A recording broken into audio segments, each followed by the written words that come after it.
لڑکیوں کی تربیت۔ لڑکیوں کی تربیت کے تعلق سے ایک حدیث رسول ان الفاظ میں آئی ہے: عن ابی سعید الخدری قال قال رسول اللہ صلی اللہ علیہ وسلم من عال ثلاث بنات فأدبهن وزوجهن وأحسن إليهن فله الجنہ۔ سنن ابی داود حدیث نمبر 5147۔ یعنی ابو سعید الخدری روایت کرتے ہیں کہ پیغمبر اسلام صلی اللہ علیہ وسلم نے کہا، جس شخص نے 3 لڑکیوں کی پرورش کی، پھر ان کو ادب سکھایا اور ان کی شادی کی اور ان کے ساتھ اچھا سلوک کیا تو اس کے لیے جنت ہے۔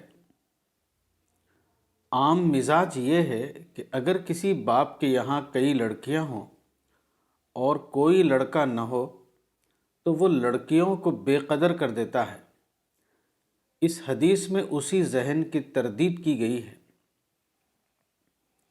کسی باپ کے یہاں لڑکا پیدا ہو یا لڑکی، دونوں حالتوں میں باپ کی ذمہ داری یہ ہے کہ وہ اپنے بچوں کو بہترین تعلیم دے، وہ ان کو ایسی تربیت دے جو ان کے لیے زندگی گزارنے میں مددگار بنے۔